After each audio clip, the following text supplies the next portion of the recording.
It's now time to take a look at news stories making headlines around the globe.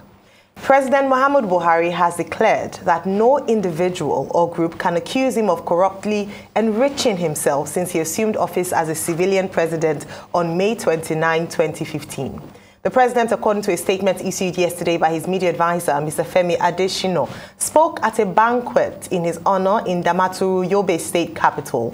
According to the statement, Buhari said nobody could blackmail him on inexplicable wealth and illicit enrichment while in office, and that he doesn't own 1 square inch outside Nigeria, and he intends to stay in Nigeria when he retires from public office.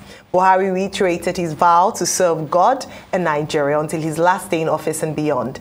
This is coming in as the Senate President, Dr. Ahmed Lawan, has insisted that the 9th National Assembly did not operate like a rubber stamp in its collaborations with the executive.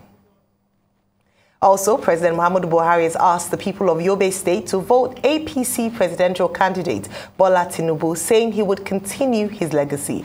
The president addressed the crowd in Hausa language at the Damaturu Township Stadium during the APC presidential campaign rally today. Buhari says a vote for Tinubu and his running mate, Kashim Shettima, would guarantee the sustenance of the progress made in the security, economy, and education sectors of the country. The president vowed that following the victory against terrorists in the region, the APC-led government is more energized to defeat whoever threatens the unity of Nigeria.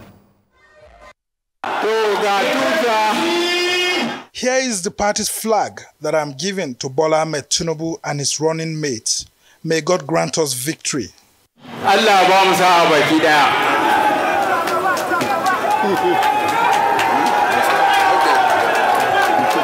I promise you hope, sincerity, transparency, job for our boys, revival of agriculture, hope for the hopeless, homes for the homeless. We promise you that we are just beginning to see gradually how we can work hard together and resuscitate the economy of this country. The Labour Party's presidential candidate, Peter Obi, says Nigeria's presidential seat is too important to be used as a retirement home for older politicians.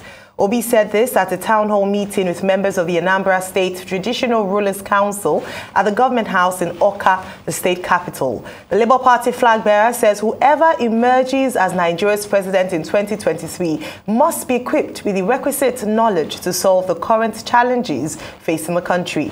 He cautioned against electing the wrong person as president. We're not productive. That is why your dollar is not working, because your dollar reserve is a function of, your rate is a function of reserve. Reserve is a function of export. Because you're not producing anything, you're not doing anything, and you cannot employ level. We have support agricultural revolution that will drive urbanization, drive processing, drive export, and will change Nigeria. Begging everybody, let's make it work. We need a character we can work. We want somebody who is competent. We want somebody who has the capacity. We want somebody who is committed. We want somebody with compassion. And above all, remember, this job requires physical and mental energy. Not the environment job. Well, Rufai, many things to discuss this morning. Packed up in one. Yes. Okay, first, let me start with the Peter Obi one. The presidency of Nigeria is a place for hard work. Nigeria needs a boots on the ground, roll up his sleeves CEO that can address the myriad of challenges we have. Debt, lack of confidence in the country because of insecurity, lack of confidence in the economy of the country. All our external Eurobond borrowing partners are beginning to look at our bonds as junk status now. You hear the analysts here yesterday say, while other countries are borrowing by less than 10%. We are borrowing a little over 10%. It is harder for us to go external borrowing now. So there's been an all-time low in confidence as regards the economy and security, with mammoth inflation rate, rising debts, and all of that. So Nigeria needs a roll-up-the-sleeve CEO, not a place for any retirement. And we need a leader in 2023 that can work, because he will need to think critically and take some very hard decisions. Some decisions that will not favor his friends. Top people in the echelons of this country have friends.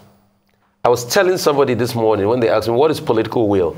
I said, political will is the capacity to be able to tell your friends when they are caught with their hands in the cookie jar that I love you as a friend, but the law will take its course. How many people can tell that to their friends? That's the kind of leader we'll need in 2023. We're paying too much subsidies. There's a high recurrent expenditure. There's a lot of things going on amiss in government and governance. Secondly, I'll move to the other story on the National Assembly not being a rubber stamp. Spare me. No pun intended. Prince Harry's book. Spare me. The National Assembly has been the most rubber stamp I have seen in recent times. In the budget alone, there are up to 5 breaches of the law. Nothing has been said by the National Assembly. The law says you can't securitize Ways and Means. This same National Assembly, after listening to the budget speech, said they will consider it. Probably they might have to pass in the interest of the president. It's whatever the president wants, he gets. And that's why when you look back, you missed out robust National Assembly. Lots of people say there was a cantankerous relationship, but there was robust interplay of ideas headed by Bukola Saraki. Now, it's free for all. And the National Assembly should not forget that they're supposed to be there representing us, the people. That's right. It is our views and aims and objectives that should be frontal. And the argument should win, but it has always been about the sentiments.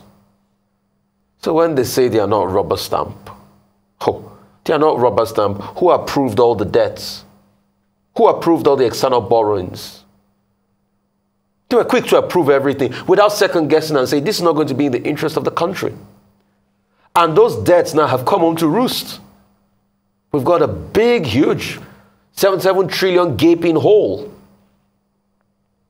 And the National Assembly is very sanguine about them not being rubber stamped. That's, you see, there are facts on ground.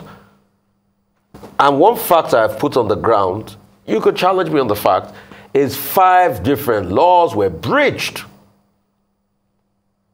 in this budget alone. Securitization of Ways and Means. The fact that you can't go beyond the threshold of 5% to your GDP for your deficit. We've breached that. Many other things like that. Finance Act wasn't passed. This same National Assembly that says it's not a rubber stamp didn't open room for public hearing.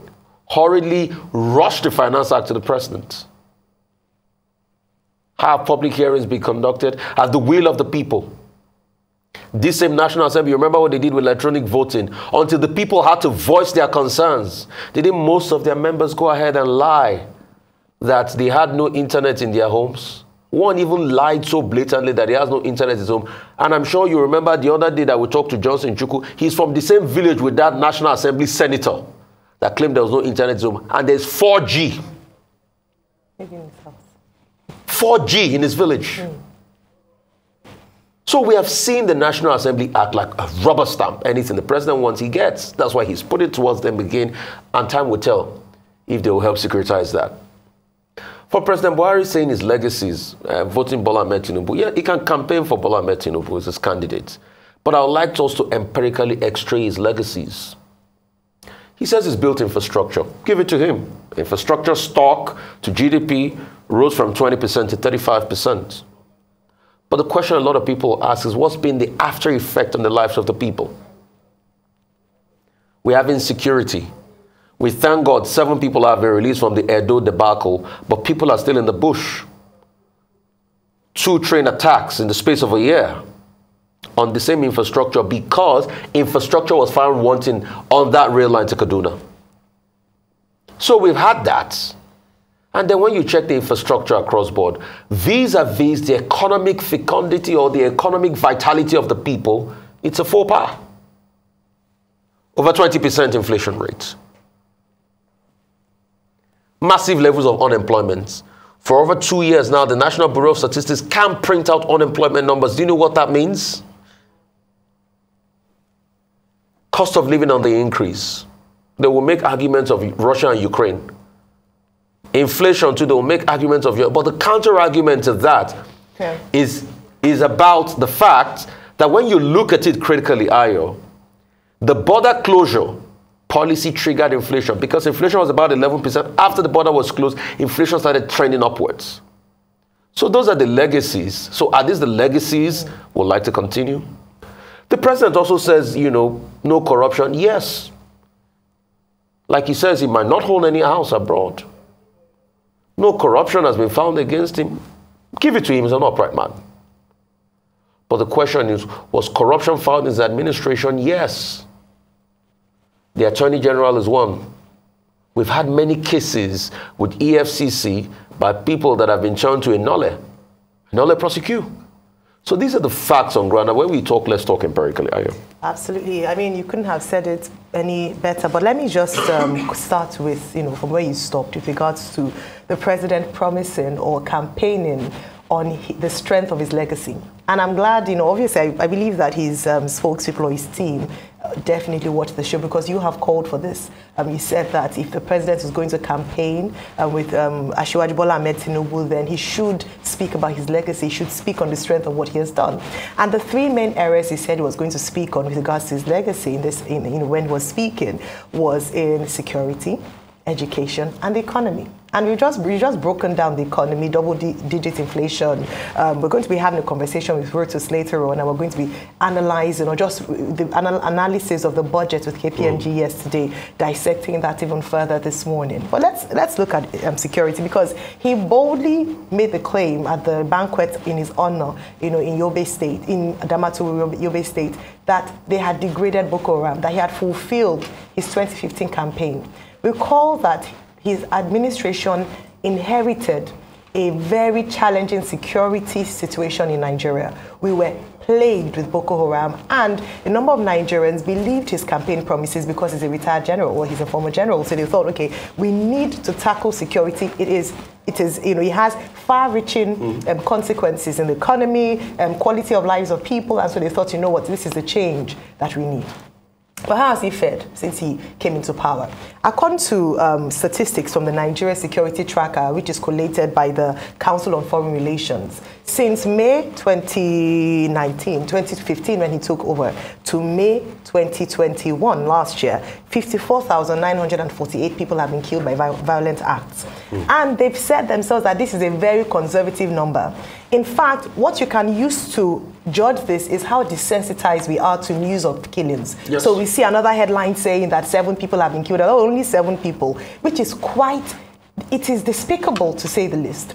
And so in terms of security on which he's campaigning on, he hasn't quite done well. In fact, what they said is that, yes, Boko Haram, as he mentioned, has been degraded in the northeast, and some people have been able to go back to their way of life, but they've inherited other siblings. So we have banditry on the rise, we have kidnapping on the rise, we have the herdsmen-farmer clashes, we have security and violence acts on a day-to-day basis. In fact, they've become more brazen.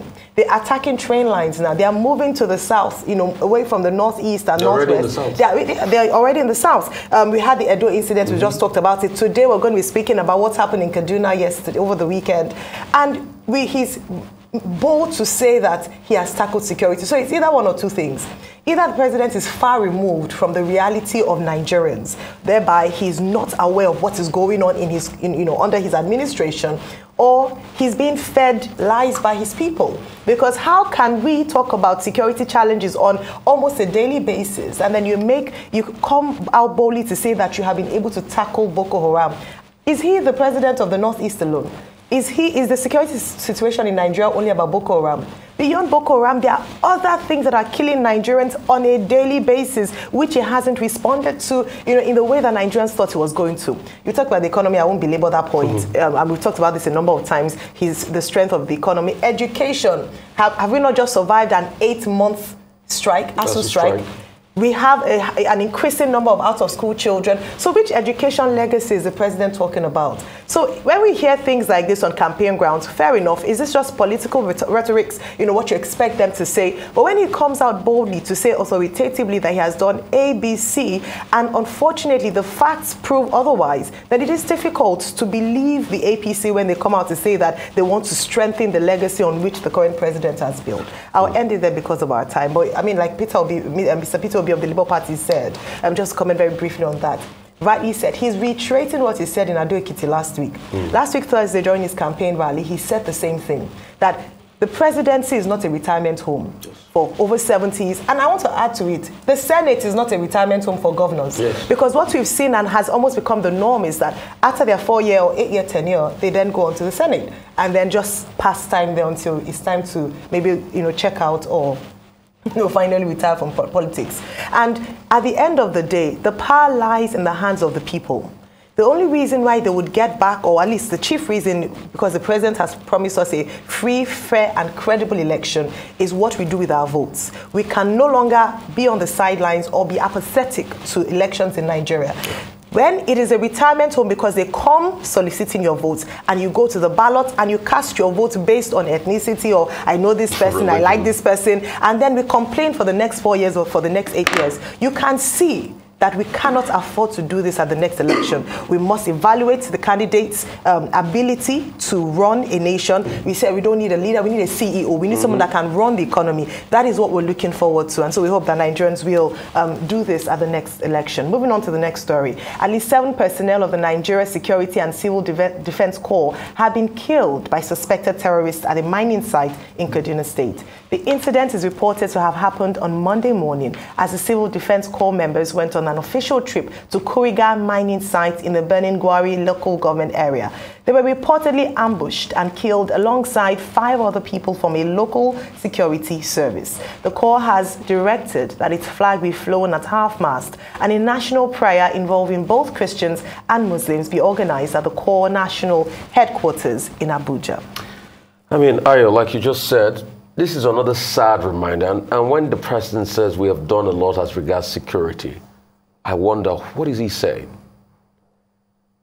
Just for the records, Babagana Zulum, the governor in Borno, even still came out to say that 2 local governments are still ravaged by Boko Haram.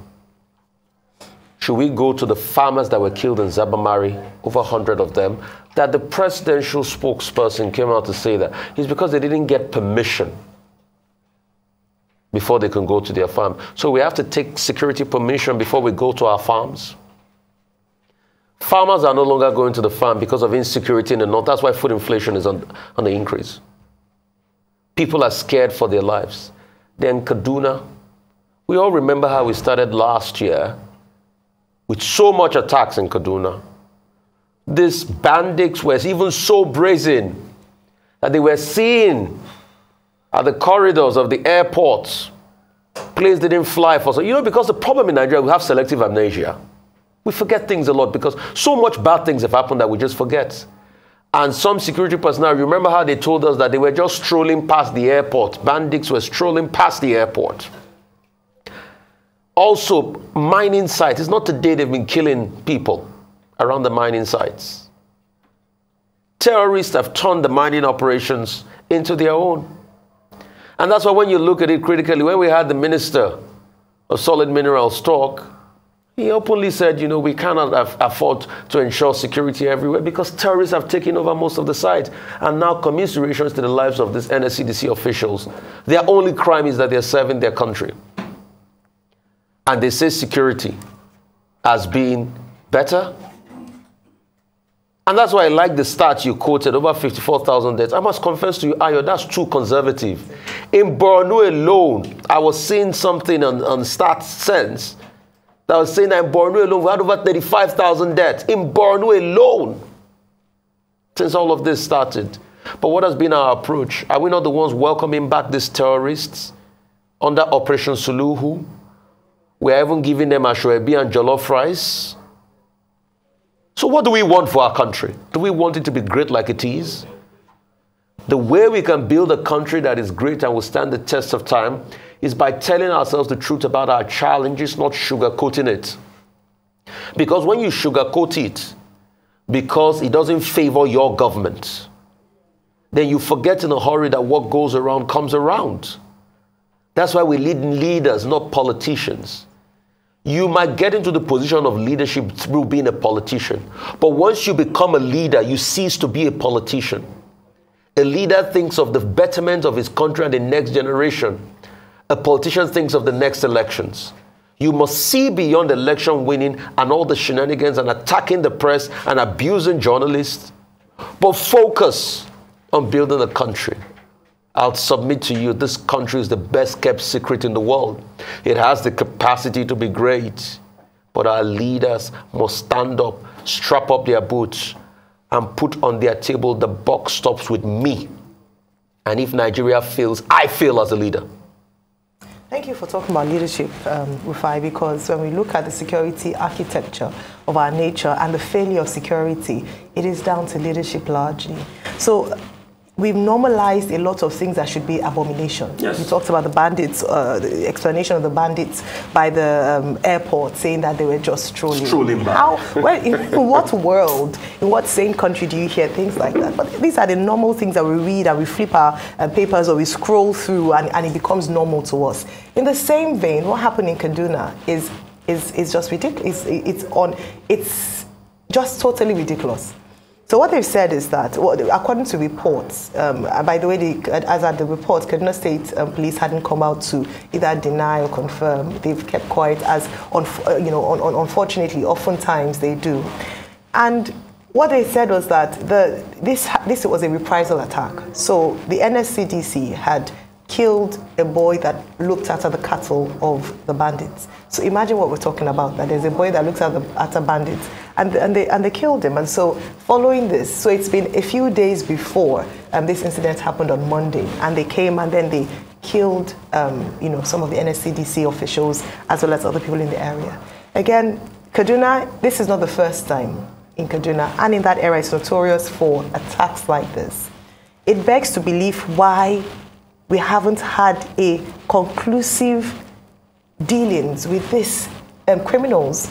So when the president comes out to say that he has dealt with his security, he's given himself a pass mark on security, you begin to wonder again, like I mentioned, if he's in touch. Does he read the newspaper? Is he briefed? Does he get daily briefings about what is happening? Or has this become so normal that, okay, only 7 this time, it's not that many. At least we said 35,000 in Borno over time, so we haven't read those numbers. When are we going to see this as a critical situation that must receive critical attention and not just be politicized? So this has happened in Kaduna.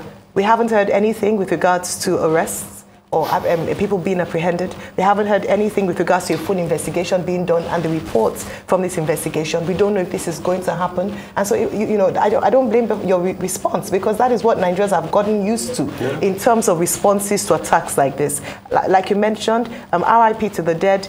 In line of service, they've been killed. Another set of people in office, in uniform, that have been failed by the Nigerian state. I look forward to hearing to what the Kaduna State Governor, Nasir El-Rufai, would say to this, and beyond his speech, what he would do to ensure that his people enjoy peace and security at this time.